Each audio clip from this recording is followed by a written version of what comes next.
तो सबसे पहले पवित्र आत्मा का काम एक विश्वासी की आत्मा में ये होता है, जबकि वो इनड्वेलिंग प्रेजेंस के साथ एक विश्वासी की आत्मा में बना रहता है, वो पवित्र आत्मा या स्पिरिट ऑफ क्राइस्ट उस विश्वासी के जीवन में पवित्र आत्मा के फलों को बेयर कराना चाहता है।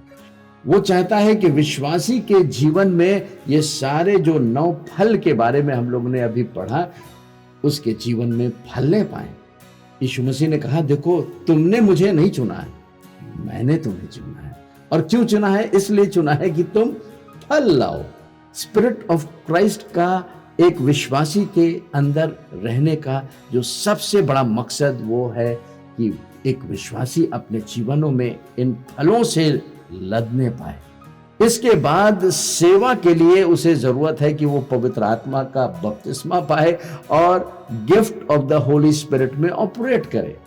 और ये baptism of the Holy spirit उसकी सेवा के लिए दिया गया है, जिससे कि वो इस संसार में परमेश्वर के राज्य को सामर्थ्य के साथ फैला सके, परमेश्वर के राज्य की सेवा कर सके। लेकिन उसके एक सुंदर जीवन को जीने के लिए पवित्र आत्मा उसके अंदर ड्वेल करता है, स्पिरिट ऑफ क्राइस्ट उसके अंदर रहती है। और उसका जो खास मकसद है वो ये है कि विश्वासी इन पवित्र आत्मा के फलों से लदा जाए, जिसे फ्रूट ऑफ राइचियसनेस कहते हैं। तो स्पिरिट ऑफ क्राइस्ट क्या करता है विश्वासी के अंदर? It produces Christ fruit in a believers life. आज मंडली में पाए जाने वाले विश्वासियों की जो एक बहुत बड़ी आत्मिक जरूरत वो ये है कि विश्वासी लोग जो हैं आपस में प्रेम में बने रहें। वो प्रेम जो पवित्र आत्मा के द्वारा एक विश्वासी के आत्मा में उंडेला गया जब उसने प्रभु यीशु मसीह पर विश्वास किया। लेकिन अब इस विश्वासी को जरूरत है कि वो परमेश्वर के राज में उस आज्ञा को पूरे तरीके से मान करके, जिसे राज्य आज्ञा कहा जाता है, इसके लिए उसे कितना भी नुकसान उठाना पड़े उसे उठाना चाहिए, लेकिन प्रेम में चलने में चूक नहीं होनी चाहिए। आज प्रभु यीशु मसीह अपनी मंडली के लिए यही चाहता है कि विश्वासी मंडली में प्रेम में चले। इसे हम लोग सड़क पे उसी तरह समझ सकते हैं चलते समय कि जब कोई बहुत ही हाई स्पीड से कार को ड्राइव करता है तो वो खतरे के सामने आ जाता है, कभी भी उससे एक्सीडेंट हो सकता है, खतरा हो सकता है। जहां पे लॉ इस बात को बताता है कि आपकी स्पीड 90 या 100 किलोमीटर पर आवर होनी चाहिए इस देश में, और चलाने वाले 130 140 पे जा रहे हैं तो उनके एक्सीडेंट होने के सारे चांसेस रहते हैं। ठीक उसी प्रकार से परमेश्वर के राज्य में एक ही कानून व्यवस्था दी गई है, एक ही राज्य व्यवस्था है, और वो व्यवस्था है कि हमें प्रेम में चलना है। प्रेम में चलने का मतलब हमें आत्मा के अनुसार चलना है। और यदि कोई प्रेम में या आत्मा के अनुसार नहीं चलता तो उसके जीवन में कई बार अलग अलग तरीके के एक्सीडेंट हो सकते हैं, जैसे बीमारी, रोग, तकलीफें, मुसीबतें। और वो इस बात में परमेश्वर को ब्लेम करने लगते हैं कि शायद परमेश्वर ने उनके ऊपर ये समस्याएं दे दी हैं, वो उन्हें सिखाना चाहता है। लेकिन ऐसा नहीं है। परमेश्वर ने अपनी जो व्यवस्था दी है वो इसलिए दी है कि हम प्रेम में चलें, आत्मा में चलें, और परमेश्वर के भले काम हमारे जीवन में बढ़ते जाएं। तो जब परमेश्वर की इच्छा है हमें चंगाई दे तो वो हमारे ऊपर बीमारी और रोग नहीं भेजता है। ये तब आ जाती है जब एक विश्वासी आत्मा के अनुसार, क्राइस्ट स्पिरिट के अनुसार, यानी कि प्रेम के अनुसार नहीं चलता है, तब उसके जीवन में ये सारी समस्याएं आती हैं। इसके आगे हम लोग तीसरे बिंदु में देखेंगे कि पवित्र आत्मा का एक बहुत ही सुंदर एट्रीब्यूट ये भी है कि वो मसीह के उन कामों को एक विश्वासी के जीवन में प्रकट करता है, उसे रिवील करता है कि उनका भी जीवन मसीह के अनुसार बन सके। He reveals the things of Christ।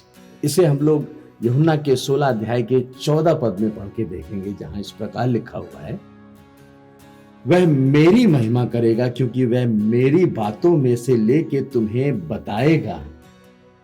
ये प्रभु यीशु मसीह अपने क्रूस पे जाने से पहले अपने चेलों को बता रहे हैं, परिचय दे रहे हैं उस स्पिरिट ऑफ क्राइस्ट का, जो पवित्र आत्मा है, जो यीशु मसीह के जाने के बाद आने पर था।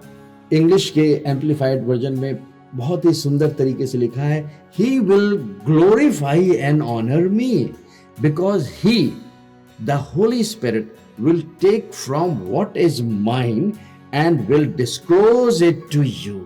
अद्भुत काम है इस होली स्पिरिट का, जिसे हम स्पिरिट ऑफ क्राइस्ट कह रहे हैं, कि वो क्राइस्ट के जीवन को हमारे जीवन में रिवील करता है और मसीह को महिमा दिलाने का काम पवित्र आत्मा का है। आज संसार में विश्वासी दूसरे के जीवन को देख करके ठोकर खा जाते हैं।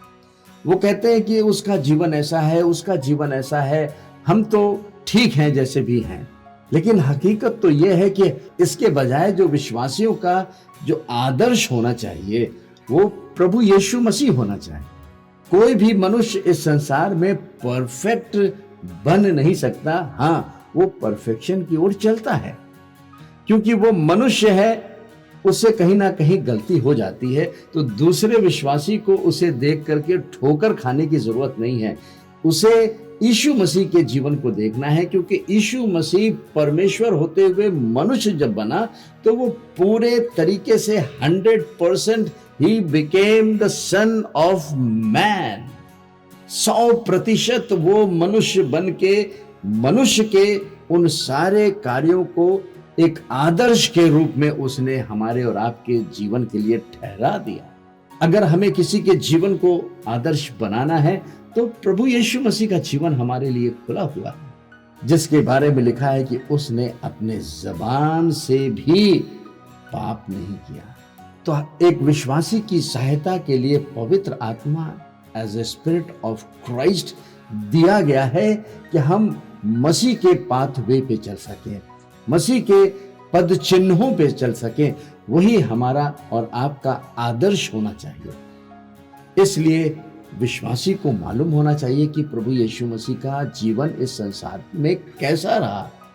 आज क्या कारण है कि विश्वासी मसीह के जीवन को जी नहीं पा रहा है? इसलिए क्योंकि वो मसीह के जीवन को पढ़ता नहीं। हम मसीह को कैसे देख सकते हैं? वो तो स्वर्ग में बैठा हुआ है, उसने अपने आप को अपने वचन में रिवील कर दिया है। जब ये वचन एक विश्वासी की आत्मा में आता है, उतरता है, तो ये वचन जीवन और ये वचन आत्मा बन जाता है। This logos becomes rhema to a believer. और ऐसी दशा में पवित्र आत्मा उस विश्वासी को मसीह के महिमा दिलाने के लिए उसके पद चिन्हों में चलाने में सहायक होता है। This is the greatest work of the spirit of Christ for any believers.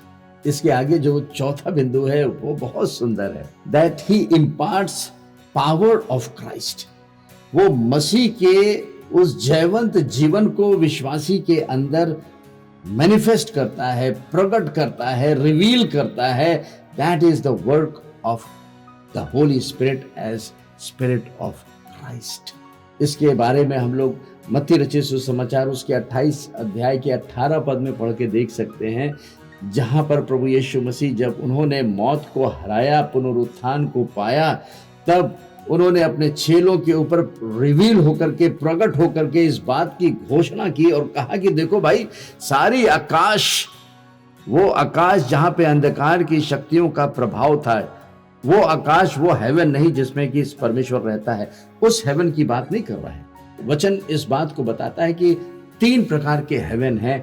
एक जो थर्ड हेवन है वो परमेश्वर का सिंहासन है, वहां परमेश्वर रहता है, वहां पर यीशु मसीह को अधिकार लेने की जरूरत नहीं थी। लेकिन उस तीसरे हेवन के नीचे जो दूसरा हेवन है, वहां पे आकाश की अंधकार की शक्तियों का अधिकार था जब शैतान स्वर्ग से गिराया गया। और उस दूसरे हेवन के बाद जो पहला हेवन है, जो इस अर्थ के ऊपर का एटमॉस्फेयर है, जहां से वो डायरेक्टली मनुष्यों के जीवनों को शैतान प्रभावित करता है, प्रभु यीशु मसीह ने क्रूस के द्वारा उस शैतान के सर को कुचला और जब मृत्यु पे से जय को लेकर के जी उठा है, तब प्रभु यीशु मसीह ने इस बात की घोषणा की। उसने कहा कि देखो भाई, सारे आकाश और पृथ्वी का सारा अधिकार मुझे दिया गया।